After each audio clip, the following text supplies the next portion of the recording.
Good morning. Praise the Lord. Blessing for nation મિનિસ્ટ્રીથી હું આપનો ભાઈ સેમ ક્રિશ્ચન. ઈશ્વર પિતાએ આજે આપણને આપેલા આજના એક નવા સુંદર દિવસે આપને પ્રભુ ઈસુ ખ્રિસ્તના નામમાં પ્રેમી સલામ પાઠવું છું. આજે આપણે ઈશ્વરના અદ્ભુત અને ખાતરીદાયક વચન પર પવિત્ર શાસ્ત્ર બાઇબલમાંથી મનન કરીશું. પ્રકટીકરણનું પુસ્તક તેનો 22મો અધ્યાય અને તેની 20મી કલમ. ત્યાં લખ્યું છે, જે આ વાતોની સાક્ષી આપે છે તે કહે છે, હા, હું થોડી વારમાં આવું છું. આમીન. હે પ્રભુ ઈશુ, આવો. વલાઓ, આ બાબતો પ્રભુ ઈસુ ખ્રિસ્તે સંત યોહાન કે જે પ્રભુનો એક પસંદ કરાયેલો વાલો પ્રેરિત હતો, પરમેશ્વરે તેને પ્રકટીકરણના પુસ્તકમાં મહાન, અદ્ભુત અને અલૌકિક બાબતો બતાવી કે અંતના સમયોની અંદર આ જગતમાં કેવી ઘટનાઓ થનાર છે, છેલ્લા સમયોમાં આ પૃથ્વી પર કેવી વિપત્તિઓ આવનાર છે. ત્યારે વાલાઓ, પ્રભુ ઈશુમાં એક સૌથી મહાન અને મોટી આશા જો મંડળીને આપવામાં આવી હોય, પ્રભુની પસંદ કરેલી કન્યાને આપવામાં આવી હોય, પ્રભુના પસંદ કરાયેલા લોકને આપવામાં આવી હોય, તો એ છે પ્રભુ ઈસુ ખ્રિસ્તનું થનારું આગમન, કે જે આગમન મને અને તમને એક એવી આશા આપે છે કે આપણે આવનાર સમયની એ ભયંકર વિપત્તિનો ભોગ નહીં બનવું પડે. આપણને પ્રભુ તેની કૃપાની અંદર તેના રાજ્યમાં એ કપરી પરિસ્થિતિઓ પહેલા લઈ લેશે. એ જ આપણી મહાન આશા અને એ આપણો વિશ્વાસ છે. વલાઓ, આ સંસારની અંદર જુઓ તો જળ પ્રલય અચાનક એવી રીતે આવ્યો કે ત્યાં લખ્યું છે, નૂહના સમયમાં કે જળ પ્રલય આવ્યો અને સૌને તાણીને લઈ ગયો. પરંતુ જો તમે જુઓ તો જળ પ્રલય આવે તેની પહેલા પ્રભુએ ધીરજથી ઘણી બધી રાહ જોઈ કે લોકો પોતાના મન પાપથી ફેરવે અને પ્રભુની તરફ વળે. પરંતુ ભ્રષ્ટ જગતમાં લોકો ભ્રષ્ટતામાં એટલા બધા આગળ વધી ચૂક્યા હતા કે તેમના માટે બચવાનો કોઈ ઉપાય નહોતો.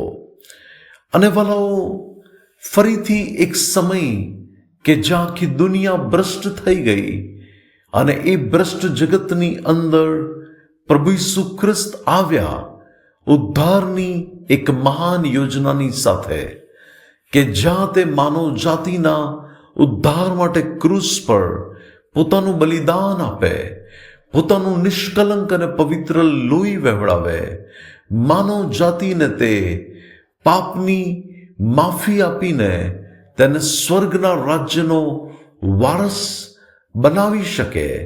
ત્યારે વાલાઓ, પ્રભુ ઈસુ ખ્રિસ્ત આવ્યા અને પોતાની મહાન જીવનની બાબતો અર્પણ કરીને તે મરણ પામ્યા, દટાયા, સજીવન થયા અને તેઓ સ્વર્ગમાં ગયા.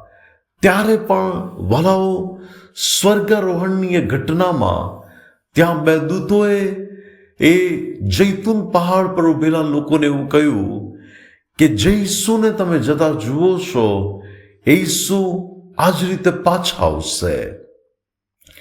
ત્યાં પણ વલાઓ, પ્રભુ ઈસુ ખ્રિસ્તના આગમન સંબંધી કહેવામાં આવ્યું. વલાઓ, ભ્રષ્ટ જગતમાં એક મહાન ઉદ્ધારની બાબત પ્રગટ કરવામાં આવી. ત્યારે વલાઓ, આ ફરીથી જગત બુંડાઈમાં, દુષ્ટતામાં અને ભ્રષ્ટતામાં છે. ત્યારે પ્રભુ ઈસુ આ જગતનો ન્યાય કરવા માટે હવે આવનાર છે. ત્યારે વલાઓ, સવાલ એ છે કે શું આપણે આપણું જીવન પ્રભુ ઈશુના રાજ્યમાં જવા માટે તૈયાર કર્યું છે? શું આપણે આપણા જીવનને પ્રભુ ઈશુના અચાનક થનારા આગમનમાં એ રાજ્યમાં ઉચકાઈ જવા માટે આપણે આપણા આત્મિક જીવનોને પ્રભુને મળવા માટે તૈયાર કર્યું છે? શું આપણી કુપ્પીમાં તેલ છે? પ્રભુ અચાનક આવે તો શું આપણી આત્મિક મસાલો સળગી રહી છે? શું આપણે એટલા સિક્યોર, આપણને એટલી ખાતરી છે કે પ્રભુ આવશે તો મારે બાકાત નહીં રહેવું પડે, મારે આ ભ્રષ્ટ જગતમાં, મારે નાશમાં નહીં જવું પડે? ત્યારે ખ્રિસ્તમાં મારા વાલા ભાઈઓ ને બહેનો, હું આપને કહેવા માંગુ છું કે પ્રભુ આપણા હકમાં એવું કાર્ય કરે કે જ્યારે તે આવે ત્યારે આપણે પસંદ કરાયેલા લોકો તેમના રાજ્યમાં જઈએ. ત્યારે એના માટે વાલાઓ આપણે એક આત્મિક તૈયારી કરવાની છે. નૂહે જળ પ્રલય આવતા પહેલા જહાજ બનાવીને પોતાના બચાવ માટે, પરિવારના બચાવ માટે તૈયારી કરી. ત્યારે ઈસુ ખ્રિસ્તના આગમન પહેલા, જગતનો નાશ થાય તે પહેલા વલાઓ પ્રભુ આવે ત્યારે આપણે પણ આત્મિક રીતે બચવાને માટે, અનંત જીવનમાં પ્રવેશ થવાને માટે આપણે પણ બચવાની અદ્ભુત તૈયારીઓ કરીને પ્રભુને મળવાને માટે તૈયાર થવાનું છે. પ્રભુ આજના વચન દ્વારા આપણને આશીષ આપે. આવો પ્રાર્થના કરીએ. સ્વર્ગમાં અમારા પ્રેમાળ પિતા, તમે આપેલા આજના વચન માટે આભાર. પ્રભુ ઈશુ, તમે બહુ જલ્દીથી તમારા લોકોને લેવા માટે આવનાર છો અને અંતના સમયોમાં અમારા જીવનો તમારા રાજ્યની અંદર આવવાને માટે અમે તૈયાર કરીએ. પ્રભુ, તમારું અચાનક આવું થાય ત્યારે પ્રભુ અમે તમારા રાજ્યમાં આવવા માટે યોગ્ય માલુમ પડીએ એવી કૃપા થવા દો. પ્રભુ ઈસુના નામે માંગીએ છીએ. આમીન. May God bless you. Have a blessed day. Shalom and happy Sunday.